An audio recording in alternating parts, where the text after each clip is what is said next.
Guillermo Lasso left the Ecuadorian presidency with only 12% of Ecuadorians giving his administration a positive rating, which begs the question, why so unpopular?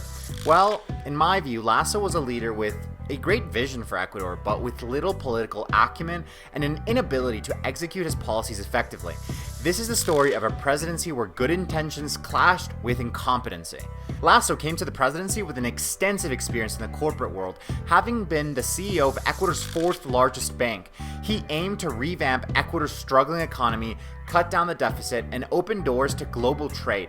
On paper, his ideas sparkled with potential, yet the road from vision to reality proved treacherously bumpy. Lasso's tenure was marred by a lack of political savvy. A main example of this ineptitude was Lasso's attempt to remove fuel subsidies.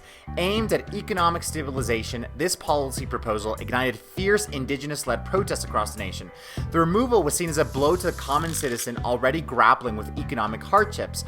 It looked like they didn't even talk with indigenous leaders at all, and in a country where almost 80% of the population have indigenous roots, that's a mistake you can't afford to make. The Pandora Papers scandals further dented Lasso's image.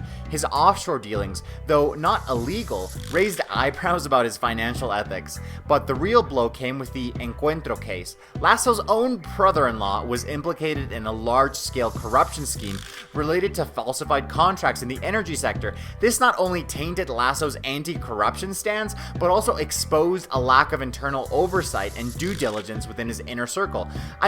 Just the fact that Lasso thought it was a good idea to give his brother-in-law a position within his government reeks of nepotism and incompetence. Brass tacks, Lasso's greatest accomplishment was his adept handling of the COVID-19 pandemic. His greatest failure was crime. Homicides increased by 340% while he was in charge.